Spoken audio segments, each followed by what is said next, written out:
Bienvenidas y bienvenidos al podcast de Innovación Educativa, un espacio que hemos diseñado con mucho cariño, con mucha pasión, para compartir las experiencias, las tendencias, las nuevas tecnologías, herramientas, metodologías que están transformando la educación. Mi nombre es Jaime Orellana, soy fundador de Kimen, una compañía que provee soluciones para mejorar las experiencias de enseñanza-aprendizaje. Y hemos diseñado este espacio de conversación para conocer experiencias y compartir la vida académica, la vida educativa, y con grandes personas, con grandes personajes que están en distintas posiciones, en distintos lugares de la educación, ayudando e impulsando para generar mejores procesos, mejores experiencias y formar mejores jóvenes para esta sociedad.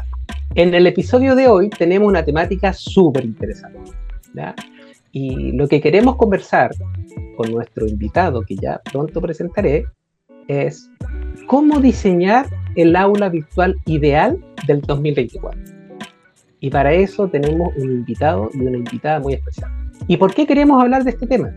Porque desde que nos vimos enfrentados a la situación de pandemia, de COVID, a la crisis sanitaria, las instituciones de educación superior y de colegios también tuvieron que utilizar y subirse violentamente, drásticamente, a las tecnologías de aula virtual. Ya, no estábamos confinados, no podíamos salir de nuestras casas, pero teníamos que seguir aprendiendo. Nuestras niñas, niños y jóvenes tenían que seguir aprendiendo. Y en ese estado de emergencia, todo el mundo, todas las instituciones pasaron a desarrollar sus contenidos y hacer sus clases de manera virtual. Sin quizás tener el espacio para diseñar, para pensar cuál es la mejor tecnología, cuál es la mejor metodología, cómo debemos preparar a los docentes, qué brechas, qué habilidades tienen los docentes para poder subirse en este nuevo contexto de aprendizaje. Y sin embargo nos lanzamos y el sistema entero se lanzó. Y ya que decantó aquel remesón, digamos, se vuelve a una normalidad que no es la que era antes de la pandemia, donde hoy día están coexistiendo fuertemente los programas virtuales, ¿no es cierto?, con los programas tradicionales, presenciales, dando lugar a este espacio híbrido, ¿ya? Pero seguimos preguntándonos, ¿cómo debe ser en realidad el aula virtual ideal? El aula virtual que le saque el máximo provecho al espacio, a la facilidad de conexión, a la facilidad de conectarnos de una forma distinta. ¿Y cómo sacarle provecho a ese espacio para diseñar experiencias de aprendizaje que sean realmente significativas y que sean efectivas? Y es por eso que en este episodio vamos a hablar de este tema con una persona especialista. Y para hablar sobre cómo diseñar el aula virtual ideal del 2024, es que estamos invitando a este espacio de conversación, a un gran amigo y especialista en el ámbito de educación, que es Juan Aranda Vergara. Así que quiero que le demos la más cordial bienvenida, Juan. Bienvenido, Juan, a este escenario.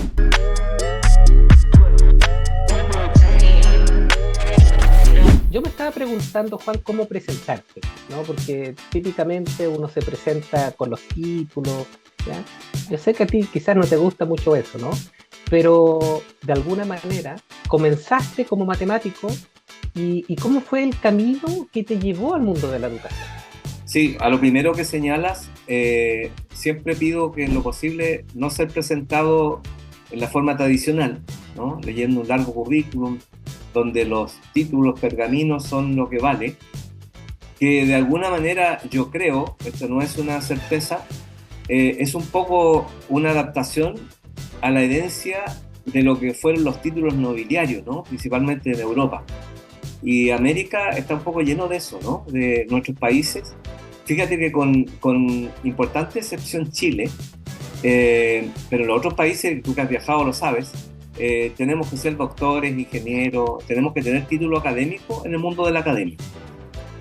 Yo prefiero no hacer alusión a aquello, en mi caso, y también invitar a otros cuando me toca presentar a no hacerlo, porque soy convencido que uno es lo que hace y no necesariamente lo que ha estudiado. Y el que hayas tenido una determinada formación no te garantiza mantener las competencias que adquiriste en aquello. Y es más, yo creo que un porcentaje importante, no sé la cuantía, pero un porcentaje importante de las personas que estamos en el mundo profesional en general, ¿no? En la empresa, en el sector de educación, estudiamos algo y hacemos algo distinto. Quería llevarte, Juan, a entender cómo llegas a la educación, cómo es ese salto, paso, fue algo natural, fue algo, una invitación. ¿Cuándo entraste al aula por primera vez? No, yo creo que hay algo, aunque no creo mucho en que los componentes de comportamiento, de elección sean genéticos, pero yo creo que hay algo, si no genético, desde muy temprana edad. Yo quería ser profesor desde que era niño.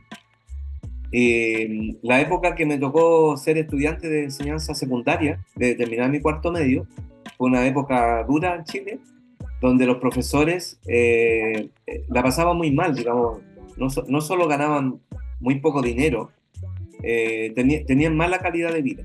Entonces mi vocación estaba limitada por aquello y descubrí que la Universidad Católica de Valparaíso, donde estudié, tenía la opción de, ya te ofrecía el magíster y decía para hacer campo laboral, docencia universitaria. Entonces yo entré a estudiar matemática, pudiendo haber estudiado ingeniería u otras cosas, para ser profesor, pero con la mira de tener una mejor calidad de vida siendo profesor universitario.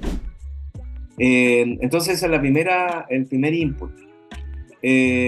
Después de eso tuve la oportunidad, ¿no? Por no decir suerte, porque es una conjugación, la suerte de oportunidad y saber tomarla.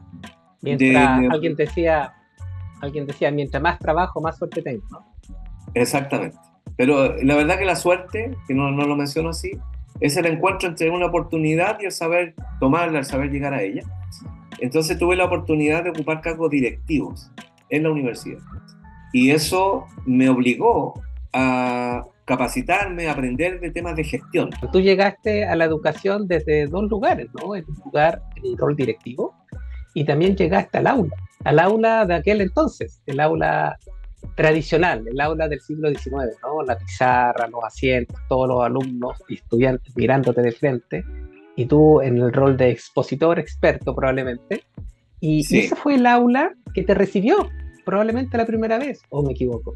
Yo creo que hay que ir un poco más atrás, porque uno llegó al aula cuando fue a la escuela. Cuando fui estudiante, cuando la gente de mi edad fue estudiante, llegamos a un aula con bancas de madera y pizarra de madera y tiza. Y por décadas mantuvimos eso. Y el gran cambio, hasta que llegó la pandemia, fue que la pizarra de madera pasó a ser una pizarra crítica. Pero el resto, la metodología, la forma de enfrentar al estudiante, porque es un enfrentamiento, ¿no? La forma de sentarnos, como si aprendiéramos más mirando la cabeza del que está delante. Y parece que el que está delante necesita menos eso porque no tiene otra cabeza que mirar. Pero eso nunca cambió. Y recién fue la pandemia la que nos obligó a hacer un cambio no tan planificado. Yo creo que había tendencias de cambio, pero no estaban plenamente asumidas, culturalmente asumidas. Ni siquiera la política pública pensaba hacer ese cambio. Ahora, si uno quiere pensar desde allí cómo sería la futura aula virtual para el futuro cercano, ¿no? Para el 2024, 2025, yo haría antes de responder, haría otra pregunta. ¿Y por qué un aula virtual? Y yo creo, si me permites echar a correr la imaginación, que nosotros debemos tener espacios de aprendizaje. Esa tal vez es la definición. Y desde allí preguntarnos, bueno, ¿y cuál sería el espacio de aprendizaje ideal? Porque tenemos que acordarnos que si bien las plataformas virtuales facilitaron que la educación pudiera continuar, tienen y tenían también una serie de debilidades, una serie de brechas, ¿no? En el sentido de la capacidad de lograr los aprendizajes de las personas. En esa última frase relevo que cuando hablamos de encontrar los espacios de aprendizaje, no son los espacios de enseñanza. Nosotros nos criamos y fuimos formadores, fuimos docentes en espacios de enseñanza, en la sala de clase, lugar destinado a enseñar. Y yo creo que el gran cambio cultural y que tiene que arrastrar a la política pública es que uno tiene que hablar de espacios de aprender, de espacios de aprendizaje. Y por cierto, el aula virtual es uno de los espacios, pero no puede ser el único. Recordemos cuáles eran las dificultades. Una de esas dificultades hasta el día de hoy en los espacios virtuales es que muchas veces estamos solos, estamos en la modalidad asincrónica. Déjame sí. Parar para interactuar, porque vamos para allá. Sí. Porque en el fondo es muy interesante cómo lo planteas, como el diseño de un espacio de aprendizaje, más que un diseño de un espacio de enseñanza, porque estaría la tentación de transformar el espacio tradicional que tú mencionas, de toda la vida, de décadas, centurias probablemente, y de tratar de tomar ese espacio de enseñanza y llevarlo a la modalidad virtual, ¿no es cierto? Sí. Y nos encontramos con algunos docentes que ponían una cámara y se ponían con la pizarra, ¿ya? Y se grababan escribiendo en la pizarra. Y ese es el ejemplo, ¿no es cierto?, de llevar un modelo que probablemente y que seguramente no estaba bien pensado, no estaba diseñado para que uno aprendiera, estaba diseñado para entregar un contenido. Y llevar esa mala práctica o esa práctica limitada, llevarla a un espacio virtual era también un desafío, ¿no? O sea, replicar lo malo, en vez de preocuparnos de pensar cuál era en realidad el objetivo de ese espacio de aprendizaje. Claro, y entonces aumentaron las dificultades, porque lo que ya veníamos haciendo mal, porque no lo estábamos pensando, porque simplemente lo hicimos de forma continua y aprendimos a enseñar de la manera como nos enseñaron, incluyendo a los pedagogos. Por eso Luis Guastavino decía, hay que encontrar el eslabón perdido, y eso tiene que ver con la formación de los docentes. 17 horas. Y si sigues con el círculo, tiene que ver con la formación de los formadores docentes. ¿Quiénes van a formar a los formadores? Bueno, en concreto, si queremos avanzar hacia espacios de aprendizaje, lo primero que tenemos que pensar es que son espacios múltiples, no es uno solo. Y uno de ellos es el espacio virtual. Pero tiene que haber espacio con virtualidad, con tecnología, donde también nos encontremos presencialmente, ¿no? De presencia a presente. Yo creo que ahí tenemos una oportunidad en Chile, en estos países de Latinoamérica, de seguir las buenas prácticas, los proyectos exitosos que se han desarrollado en otras instituciones de otros países. El TEC de Monterrey, que lo mencionaba recién, me parece, es un ejemplo de eso, ¿no? Y tú tienes, por ejemplo, el proyecto Profesor Holograma, donde los estudiantes se juntan en algún lugar y se encuentran entre ellos, aunque el docente es virtual y está presencial en uno de esos lugares, pero es casi como que estuviera con los demás. Pero los estudiantes están juntos. No sé si puedo contarte una historia antigua muy relacionada con esto. Claro. El año claro 2000, sí. hay una universidad en Argentina que, si hoy día la buscas en internet, dice estudia en Argentina desde Estados Unidos. Esta es una oferta para latinos. Cuando la conocimos, era una de las dos iniciativas de educación a distancia en Argentina. La Blas Pascal creo que se llamaba, y la otra era la Universidad Siglo XXI.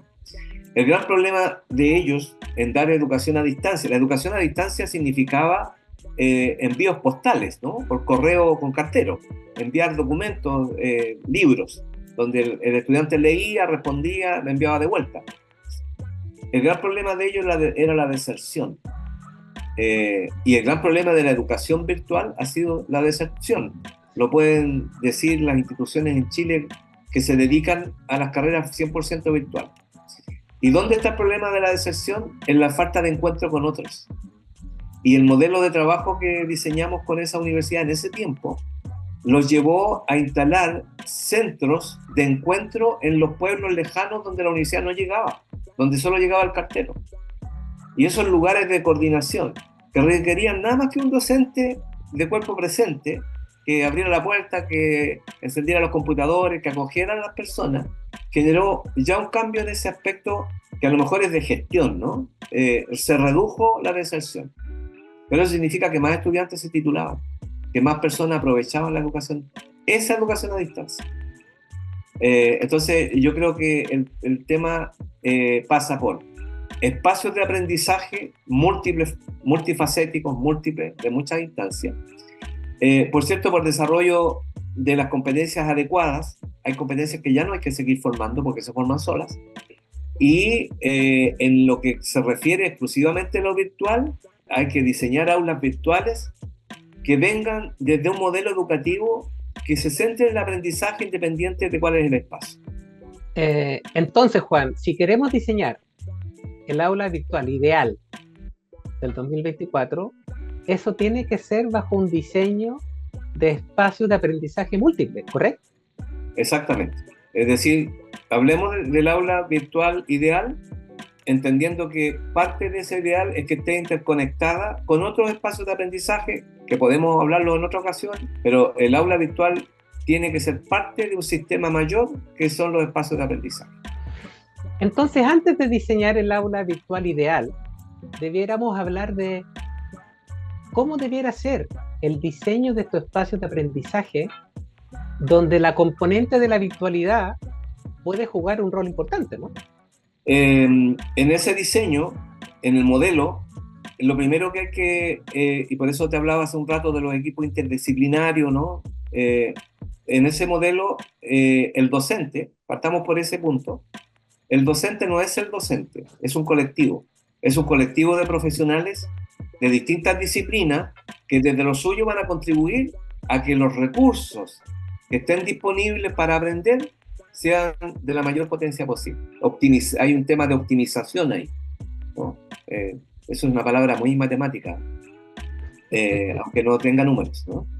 Hay un tema de optimización y yo creo y practico en los lugares donde me toca hacer estos diseños que tiene que haber gente que entienda cómo los estudiantes en sus distintas fases y en sus distintas edades aprenden. Hay que entender cómo las personas aprenden. Estamos hablando, por ejemplo, de neurociencia y de neuroeducación.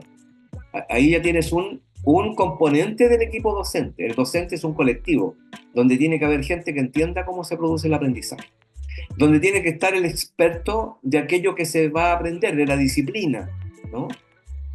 Si vamos a aprender de informática, tiene que estar el experto informático acompañando al experto en aprendizaje. Donde tienen que, además, los recursos, competir con otros entornos donde se aprende voluntaria o involuntariamente. Competimos desde los sistemas educativos formales con toda una serie, ¿no es cierto?, de redes que también producen aprendizaje y que son atractivas. Entonces, tiene que aparecer un actor que es relevante, que es el audiovisualista, ¿no? Un Joan que va y le da imagen, le da calidad audiovisual a los recursos que están produciendo el experto y el especialista en aprendizaje. Y así va sumando equipos, ¿no?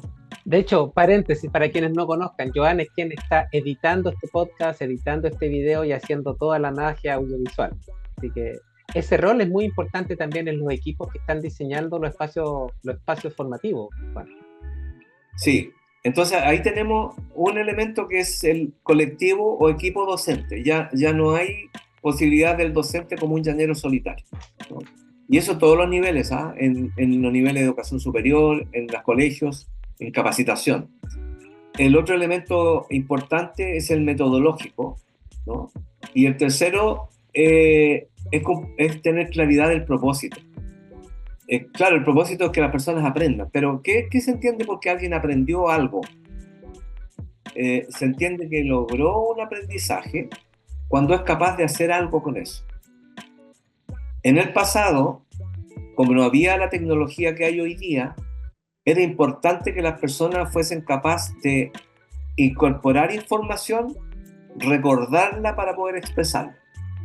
Mis disertaciones, por la edad que tengo, las primeras, de temprano, digamos, la básica, los primeros años de enseñanza secundaria, no había ni siquiera una filmina, pues. Había la pizarra y la cartulina, entonces teníamos que saber mucho de memoria, teníamos que, además no había acceso, ¿no es cierto?, a la información en línea, no existía la línea, no existía la nube. Por lo tanto, ese era el foco. Pero hoy día que está todo disponible, el foco es que las personas hagan con lo que aprenden. Y ahí cobra valor, y yo soy un fanático del enfoque de competencias, ¿no? En un buen sentido, no en un sentido de alinear a las personas a hacer una función, ¿no es cierto?, específica, ¿no? Hablo en un amplio sentido. Y que tiene los siguientes componentes. Una persona va a ser competente, o sea, aprendió cuando es capaz de hacer. Pero no de hacer de cualquier forma, de hacer bien, de acuerdo a un estándar. Pero además, porque esto pareciera muy profesionalizante, muy enfocado en lo práctico, no. Mientras hace bien lo que tiene que hacer, además sabe por qué y para qué lo hace. Y ahí aparecen los marcos conceptuales, ¿no es cierto?, el marco teórico.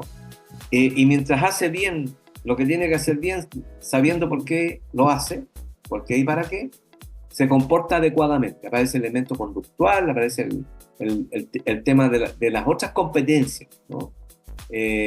Aparece el aspecto valórico, el aspecto ético, etc. Esa trilogía es otro elemento, en mi opinión, que debieran considerarse en los diseños de aulas virtuales, que produzcan aprendizaje de competencia para que las personas sean capaces de hacer.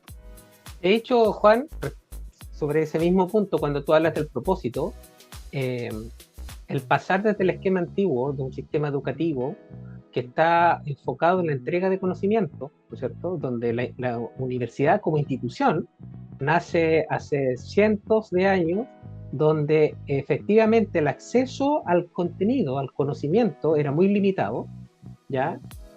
Los libros eran caros, eran difíciles de producir, eran difíciles de llegar a ese conocimiento, y por lo tanto tú, para ejercer luego tu oficio o profesión, necesitabas tener el conocimiento plenamente internalizado, recordarlo, memorizarlo. De lo contrario no sabías cuáles eran los pasos que habías que seguir, por ejemplo, de que estaba haciendo un experimento, si estaba haciendo un proceso de fundición. Pero lamentablemente el sistema educativo no evolucionó drásticamente, o no empezó a cuestionarse realmente si estaba aportando valor bajo el nuevo contexto, hasta que llegó la pandemia y nos obligó a pasar a un esquema virtual, donde en el fondo empezamos a preguntarnos: ¿y qué vamos a hacer con este espacio virtual?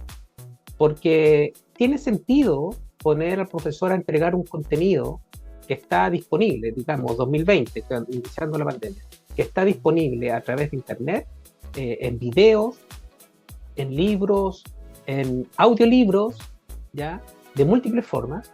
Y ahora ni hablar, porque estamos hablando de que el conocimiento está disponible de la manera que tú lo necesitas, específicamente a través de ChatGPT. O sea, ya no estamos hablando de un conocimiento que estaba en forma de libros, piénsalo tú, sino que ahora, a través de ChatGPT y de la guía generativa, estamos hablando de que yo puedo obtener el conocimiento específico, el conocimiento requerido para un contexto específico. O sea, ya ni siquiera necesito tener previamente ese conocimiento, porque yo sé que cuando lo necesite, lo puedo obtener rápidamente. Y ahí la competencia es otra, es saber encontrarlo, saber ir a la mejor versión de ese conocimiento que requiere. ¿Y cómo sientes tú, cómo has visto, con la experiencia que tienes, cómo estás mirando la respuesta de las instituciones, primero en una emergencia de pasar al aula virtual, luego, que yo lo estoy viendo en muchísimas instituciones de Latinoamérica que vuelven, o que intentan volver a la antigua realidad de que sea todo presencial? Hay algunas instituciones que se quedaron con los modelos híbridos, ¿ya? Pero está también el cómo a tu juicio las instituciones están planteándose el propósito, porque ¿qué queremos entregar como sistema? ¿Queremos entregar conocimiento? ¿Queremos desarrollar la competencia? ¿Cómo vamos a medir el desarrollo de la competencia? ¿Cómo compatibilizamos el hecho de que un título, ¿ya?, un ingeniero industrial, un licenciado en matemáticas, no tan solo tenga el conocimiento que hoy día está disponible gratuitamente, sino que es capaz de aplicarlo en ciertos contextos. ¿Cómo ves tú el hecho de que las instituciones, cómo se están haciendo cargo de esto? Mira, bien lo dices, hay instituciones que aprovecharon la oportunidad y han desarrollado la tecnología, han desarrollado metodologías para sus aulas virtuales, de manera de que hoy día ofrecen más carreras a distancia que antes. Y eso en términos de beneficio país es tremendo, porque implica mayor acceso a menor costo, etc. Pero también es cierto que hay otras que han preferido dar marcha atrás. Yo lo que cuestiono allí es la falta de una política pública orientadora. Porque ya ves, pues unos están haciendo un camino y otros están haciendo el camino inverso. Yo pienso que la política pública en educación es tan pobre como pobres son los recursos que se asignan al sector. Ahí vamos a entrar en otra materia, no vamos a salir del aula virtual, si quisiéramos resolver aquello. Y como por décadas, por un siglo al menos, las problemáticas educativas las están resolviendo directamente la primera línea educativa, los docentes. Pero como no hay política pública, cada quien lo resuelve a su manera, ¿no? Tenemos que igual reconocer, como todas las cosas que ocurren en la humanidad, igual se avanza, ¿no? Como Don Quijote. Igual avanzamos, Sancho, como sea, pero avanzamos fundamentalmente por las iniciativas de aquellos que aceptan desafíos, de aquellos que se arriesgan, que experimentan, sin importar si nos vamos a equivocar, porque finalmente, después de varios intentos, se logra un resultado de avance. Y se frena un poco por aquellos que son detractores, que es la misma mentalidad de mi profesor de segundo año de universidad, que no dejaba usar calculadora, ¿no? Decía que atrofiaba el cerebro el uso de la calculadora. Y la misma mentalidad de quienes se oponen a la inteligencia artificial hoy día, en particular al que acabas de mencionar, a ChatGPT. Yo soy optimista en que, en definitiva, en la evolución de la humanidad siempre ha permitido avances, con detractores y todo, pero hemos avanzado. Y ya nadie cuestiona a los buscadores. No sé si conoces o recordarás la tremenda oposición que había a Wikipedia, sin conocerla. Si en Wikipedia se equivoca, está todo mal, ahí cualquiera escribe. Y nadie entendió que era una filosofía de una enciclopedia co-construida con el aprendizaje de todo, pero que tenía caminos, procesos de validación. Finalmente, lo que está definitivo allí está validado, ¿no? Es un proceso distinto al que estábamos acostumbrados, donde solamente ciertas cúpulas, la RAE, ¿no es cierto?, podía determinar lo que era correcto y lo que no. Hay un aprendizaje colectivo en la construcción allí. Y con ChatGPT pasa lo mismo. Una de las cosas que yo hago cuando trabajo con docentes es instarlo a trabajar con él y enseñarles a sus estudiantes a hacerlo. Lo mismo que le decíamos antes. Mira, el semestre pasado yo dicto una cátedra en la Universidad de Valparaíso, Desarrollo Organizacional, y fue obligación de los estudiantes usar ChatGPT para hacer lo mismo que hacíamos antes, ¿no? Ellos tenían que desarrollar casos, hacer escritos, pero el tema no es use libremente, pues construya las preguntas con las que va a interactuar, haga ingeniería de prompt, entienda lo que hay detrás de esta cosa.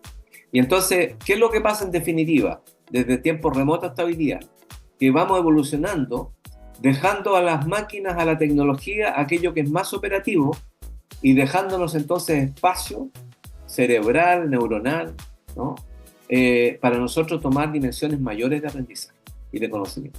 Y sobre lo que estás planteando, precisamente, Juan, el rol de la tecnología es súper importante, ¿no?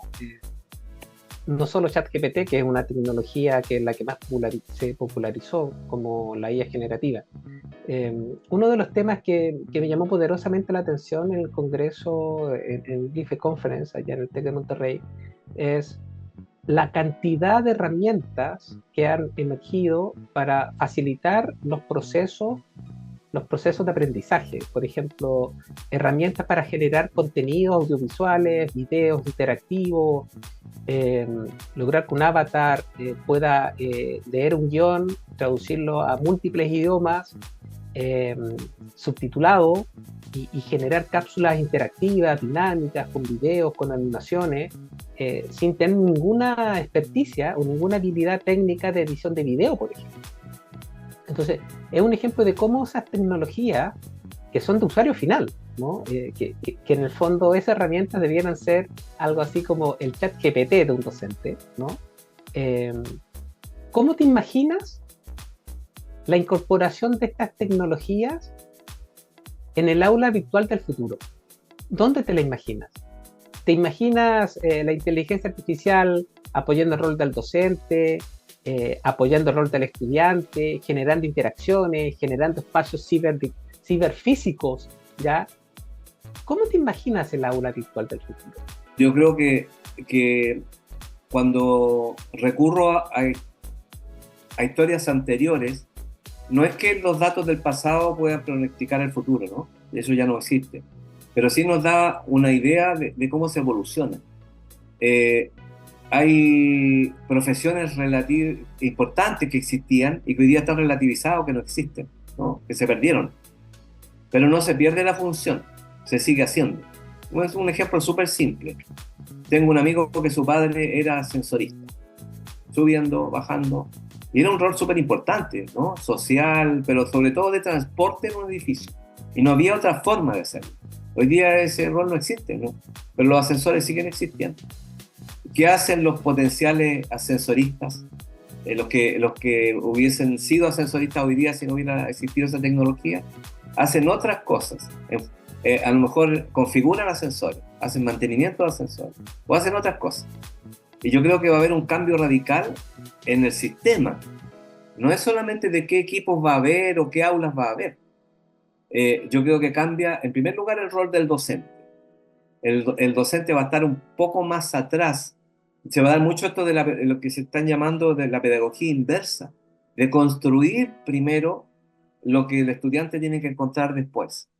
Y creo que el sistema de aprendizaje va a estar más mediado por los recursos y las actividades que se prediseñan y protagonizado por los propios estudiantes. Creo que el autoaprendizaje va a cobrar un valor muchísimo más grande. Y no es un pronóstico, corrijo, está cobrando o ya viene cobrando hace rato.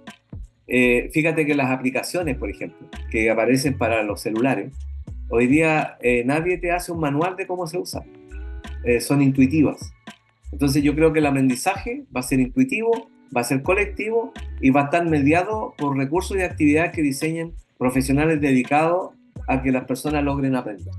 Y en ese sentido, bajo esta perspectiva o con esta visión, en el fondo el docente pasa a ser un diseñador de una experiencia, de un espacio de aprendizaje y un facilitador para que los estudiantes puedan aprender. Sí, yo creo en esos dos roles y en un tercero.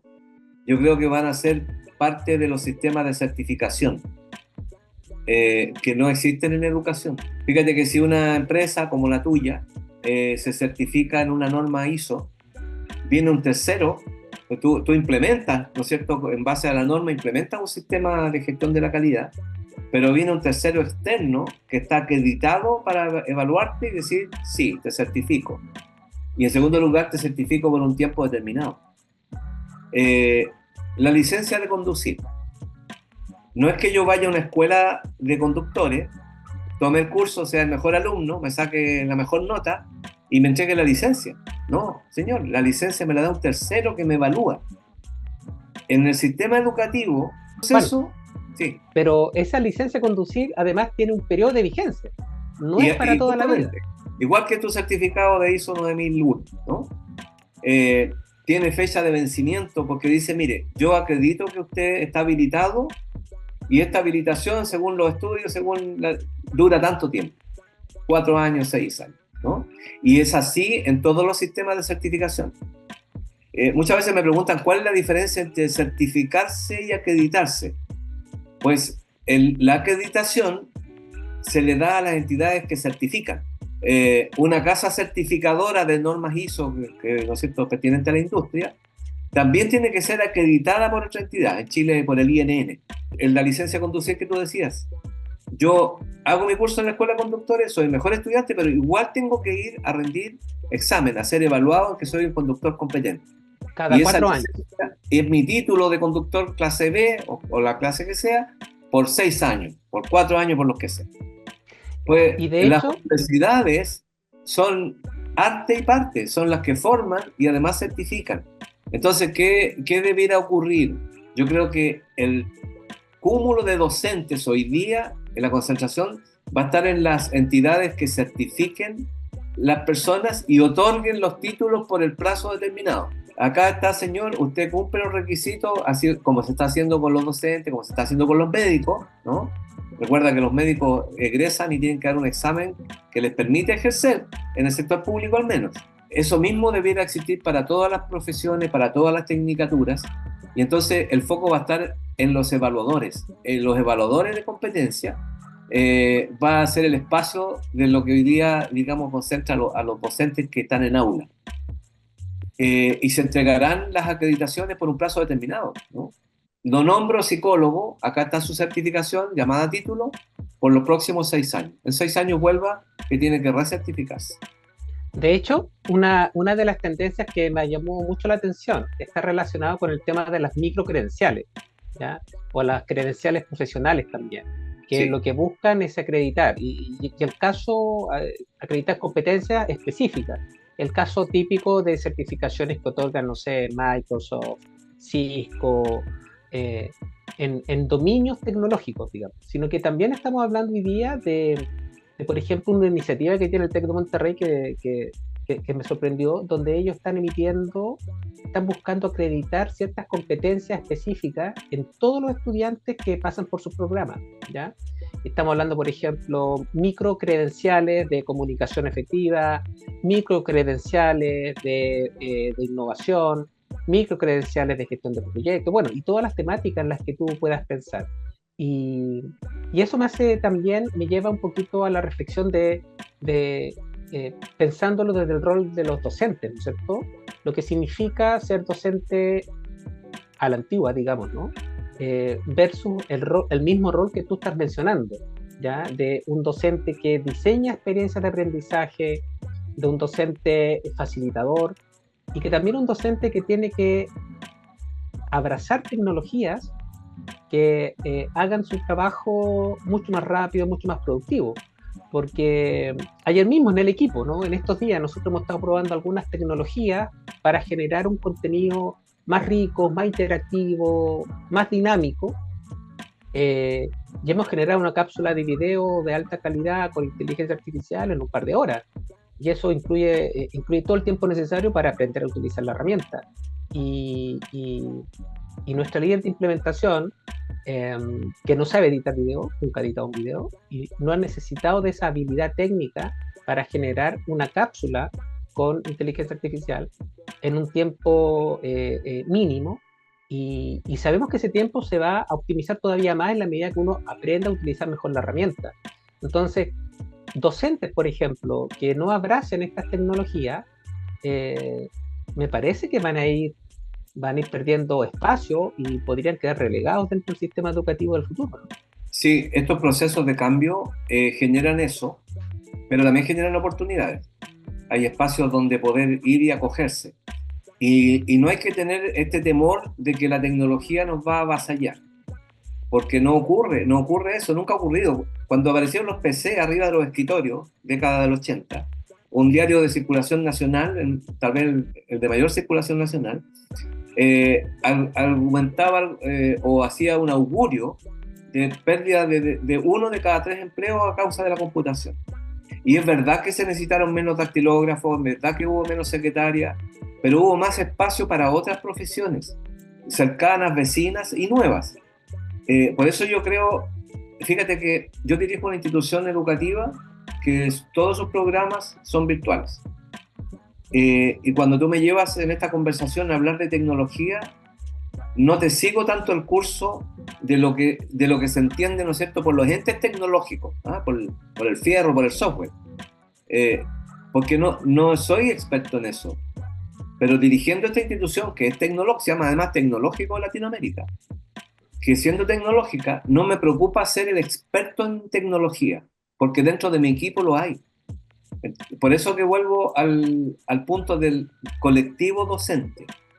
Y ahí hay un experto en tecnología y tendrá que ir siguiendo el curso, porque vamos persiguiendo los avances, vamos detrás de lo que es la inteligencia artificial en este caso, Bueno, como lo está haciendo tu equipo.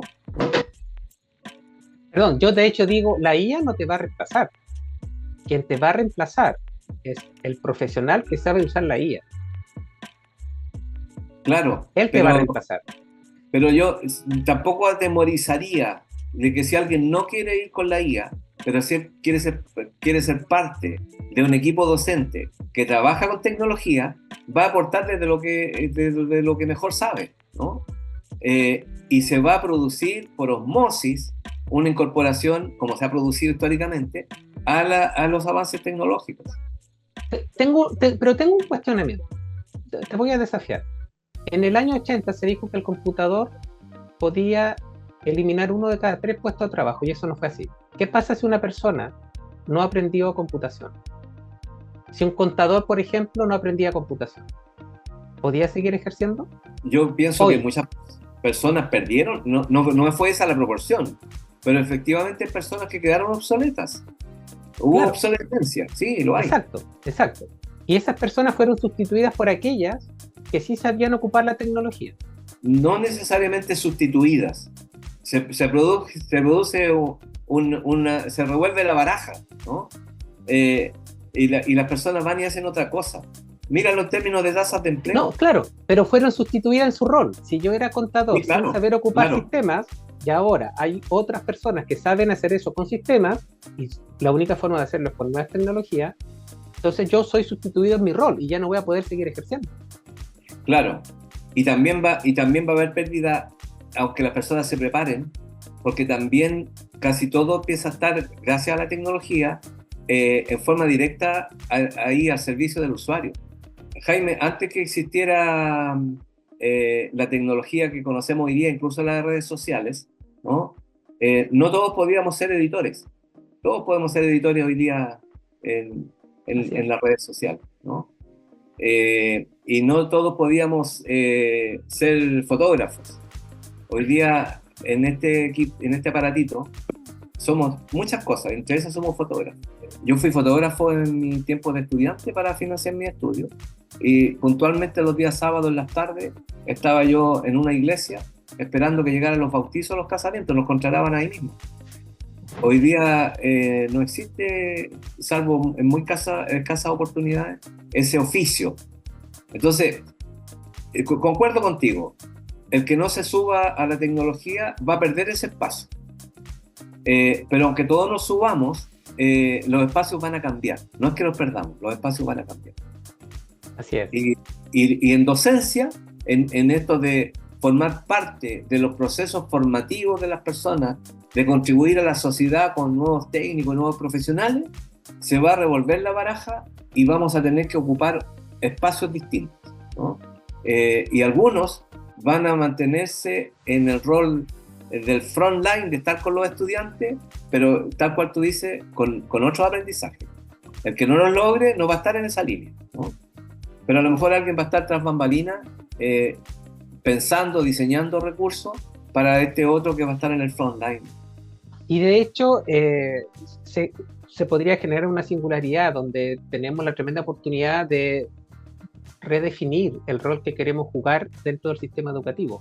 ¿Desde qué posición o desde qué rol me gustaría, hoy día con las tecnologías que hay, nos gustaría prepararnos?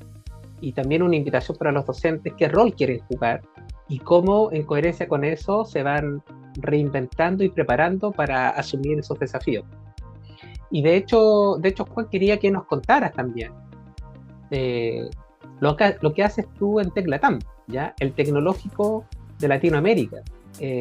un emprendimiento sumamente atractivo donde están poniendo el foco precisamente en el desarrollo de competencias fundamentales, competencias que el sistema, que el mercado, que la industria necesita. Cuéntanos un poquito lo que haces con Teclatam. Mira, Teclatam es una iniciativa que nace de GPU, Gestión y Promoción Universitaria, que es una consultora que tenemos casi 30 años asesorando instituciones educativas, de educación superior, principalmente en Chile, pero también en otros países, en Perú, en Ecuador, en Argentina.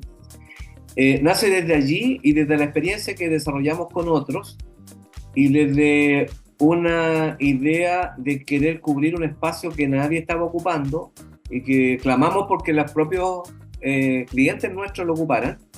Y no fue así porque, por otro lado, la política pública, la ley no lo permite, no da ese espacio, que tiene que ver con la continuidad académica de las personas que siguen una carrera técnica, con darle valor a la formación técnica y basado fundamentalmente en lo siguiente: los que hemos hecho una carrera profesional, después de nuestro grado académico de la licenciatura, podemos en un año más obtener el título, por ejemplo, de ingeniero, y luego una maestría, un magíster, y luego un doctorado, un postdoctorado, etc. Tenemos una carrera académica además de la carrera profesional o laboral. Pero el técnico, que a lo mejor viene de un liceo técnico, se incorporó a un centro de formación técnica y obtuvo su título, no tiene continuidad académica. Si quiere seguir formándose, aprendiendo, si quiere seguir por la línea de actualizar sus aprendizajes, tiene que hacer otra carrera técnica o empezar desde cero en una carrera universitaria. Recién empiezan a aparecer algunas señales de reconocer las trayectorias formativas en las carreras de nivel siguiente.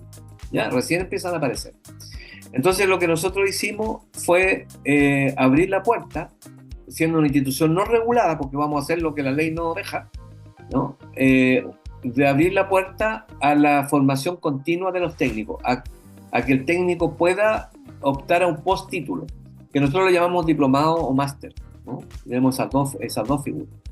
Eso por una parte, oportunidades para los técnicos de nivel superior, por lo tanto el proyecto tiene una componente social importante, de darle valor al discurso político, tanto del mundo político propiamente tal como de las autoridades institucionales, de decir que el país se sustenta en una base de técnicos bien formados, pero el país no le responde con el mismo discurso al técnico en términos reales.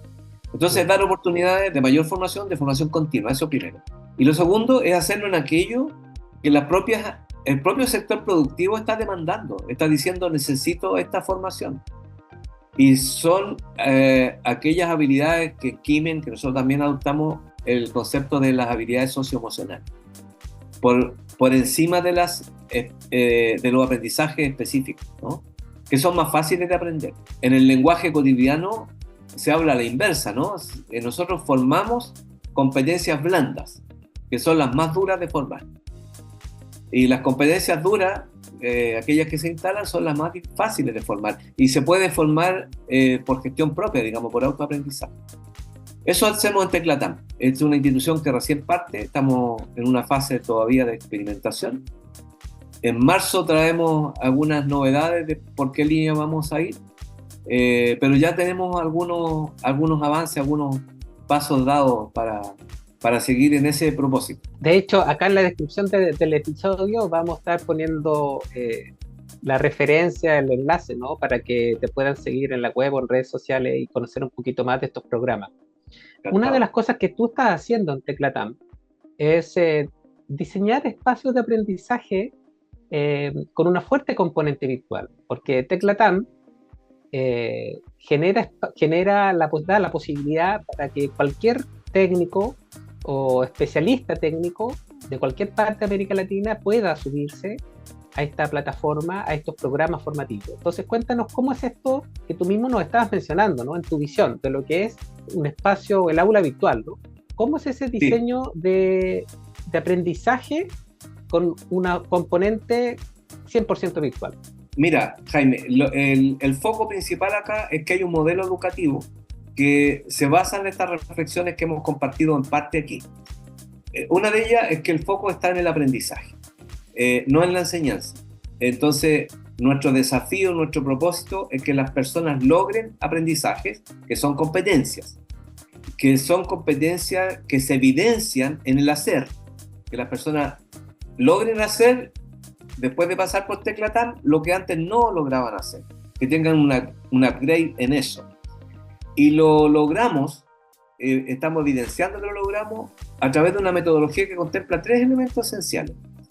El primero es que tenemos que aprovechar el autoaprendizaje, las capacidades de las personas para aprender. Nuestros estudiantes son adultos, tienen un saber acumulado. Y cuando hablo de un saber, es un saber pragmático, un saber conceptual. Entre todos los estudiantes de un grupo producen una sinergia, ¿no? Entonces, el autoaprendizaje es un elemento fundamental y lo conseguimos en una plataforma donde las personas ingresan, ¿no es cierto?, en forma autónoma, 24/7, en forma individual, pero que se encuentran con los demás, por ejemplo, en un foro compartido, en una discusión, donde encuentran recursos de aprendizaje, y tenemos una máxima, que cada recurso tiene que estar siempre de la mano de una actividad que el estudiante hace. Entonces, hay un protagonismo del estudiante para poder aprender. No como aquellos repositorios que hicimos al principio, cuando hablamos de educación a distancia, donde el estudiante entraba a ver un video, entraba a mirar un PowerPoint o a leer un texto. Pero eso era. La actividad acá taxonómicamente está en un nivel superior. Vale decir, el estudiante entra a ver un video, pero algo hará con eso. Y hay un desafío detrás. Y ahí aparece el segundo elemento, que es metodológico. Formación centrada en desafíos o centrada en retos, ¿no? Hay bastante literatura, y Kimen también se dedica al tema del aprendizaje basado en proyectos, del aprendizaje basado en problemas o del aprendizaje basado en retos. 3 metodologías muy similares, muy convergentes. El segundo elemento es el tema de la interacción social, que si bien se da en forma sincrónica, pero la provocamos sincrónicamente semana a semana. Los estudiantes se encuentran con un tutor, un docente facilitador, una vez por semana, en una modalidad que le llamamos presencial virtual, porque lo hacemos a través de una plataforma de comunicación, a través de un Zoom o de otra, ¿no? Con eso generamos alineación con los aprendizajes, intercambio, ¿no?, y coproducción de aprendizajes. Y hay un tercer elemento que tal vez es el más importante, es que de los desafíos que surgen de esas 2 instancias, son desafíos que se desarrollan afuera en el campo real de trabajo de las personas. La persona tiene que ir y hacer, y además tiene que evidenciar que lo hizo. Y usamos otra vez la tecnología, el estudiante con un colega, con un compañero, con un celular, filma lo que está haciendo y demuestra, evidencia que él está haciendo aquello acorde con las pautas que recibió, que lo hacen competente. Esos 3 elementos, autoaprendizaje, aprendizaje colectivo y co-constructivo, y finalmente el evidenciar y el hacer lo práctico. Ese desafío que se evidencia, por ejemplo, en un video o en un producto, sirve además como evaluación. Entonces ya hemos dejado de lado la evaluación tradicional, ¿no? No existe el quiz, el certamen, el examen. Existe la evidencia de que la persona lo hace, pero que mientras lo hace, sabe por qué y para qué, porque lo va diciendo. Y con un estándar predefinido. En base a un estándar. Y mientras lo hace, sabiendo por qué y para qué lo hace, se comporta adecuadamente. Y en ese sentido hemos virtualizado programas que por sus contenidos se pensaba que solo podían ser en forma presencial. Hay una institución a la cual le diseñamos un exitoso programa presencial, que hoy día es 100% virtual, que se llama un diplomado en arsenalería quirúrgica, ¿no? Y las personas aprenden ahí y terminan de aprender en su espacio de trabajo porque tienen que ir y hacer. Y tienen que volver y mostrar lo que hicieron de acuerdo a las pautas de aprendizaje. Y con esa demostración, además, son evaluados y son declarados competentes, o bien aún no competentes, porque el otro concepto es que las personas tienen la oportunidad de seguir intentando hasta que aprendan. No tenemos el concepto del reprobado. Y qué interesante, Juan, definitivamente, porque es mirar la educación con un enfoque distinto, ¿no? Atendiendo un sector que ha estado tradicionalmente postergado, como el de los especialistas técnicos, la formación técnico-profesional, y proveyéndole un camino, una ruta de perfeccionamiento académica también, y con una metodología que reúne las mejores prácticas, ¿no? De lo que debe ser el aula virtual del 2024, dentro de un espacio de aprendizaje diseñado para aprender, no para enseñar. Yo creo que son los grandes aprendizajes que hoy día tú nos has compartido y que estamos acá, de lo que estamos conversando, para llevarle también a toda nuestra audiencia. Tal vez decirte, Jaime, que he planteado un poco el enfoque del modelo, pero sí, haciendo doble clic, detrás de esto están todas las herramientas que podemos encontrar disponibles, que están emergiendo día a día, incluyendo las de inteligencia artificial, para producir los recursos, para producir el material didáctico, para tener buena gráfica. Y entendiendo cómo ustedes logran esta magia, Juan, de desarrollar competencias a través de un entorno 100% virtual, me imagino que deben estar utilizando muchísimas herramientas de inteligencia artificial, herramientas que aceleran el proceso de generación de contenido, de interacción con los estudiantes. Así que yo creo que vamos a volver a conversar para que nos cuentes cómo es que hacen esa magia y con qué tecnología están trabajando para facilitar todos estos procesos, ¿no? Sí, tal vez te haya puesto el énfasis en el modelo, pero haciendo doble clic, detrás está una serie de herramientas que están emergiendo día a día, ¿no? Todos los días aparecen algunas nuevas que producen interacción, que producen motivación, pero también están en el antes, cuando hacemos la producción. Y allí fuertemente las herramientas de inteligencia artificial nos están ayudando a producir los textos bajo nuestra guía. No han tomado el control, lo tenemos nosotros, pero bajo nuestra guía desarrollan textos. Desde los textos desarrollan las propuestas de presentaciones, de PowerPoint, desarrollan los videos, ¿no? Hacen las voces, están cumpliendo roles que el docente hacía operativamente, y el equipo de docentes, que ya no es uno solo, que es más potente, está dedicado a pensar en mayúscula, a pensar en mayor, de cómo cumplir el propósito, que repito, es que las personas logren los aprendizajes.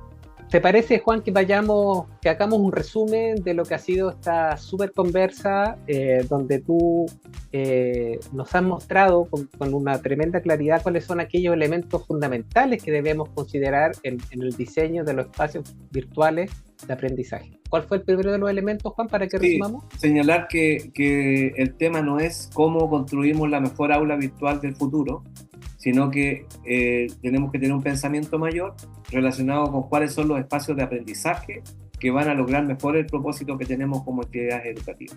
Ok, quiero enumerarlo. Primero, el diseño de los espacios de aprendizaje donde la componente virtual es uno de los elementos, ¿cierto? Segundo, las metodologías de aprendizaje centradas precisamente no tanto en el enseñar, en el generar contenido, sino que en desarrollar competencias, incorporando ahí metodologías como aprendizaje basado en proyectos, en problemas, en retos. ¿No es cierto? Sí. Tercer elemento, el aprendizaje en comunidad, el aprendizaje social, estar con pares, con otras personas que también son parte de esa experiencia formativa y que te van facilitando y potenciando esos aprendizajes. Ese es el tercer elemento. Un colectivo de aprendizaje que lo integran estudiantes y facilitadores. Y como cuarto elemento, yo te diría de que hay que pensar que el docente ya no es una persona única, sino que es un colectivo interdisciplinario que produce los mejores recursos y las mejores actividades para diseñar esos aprendizajes.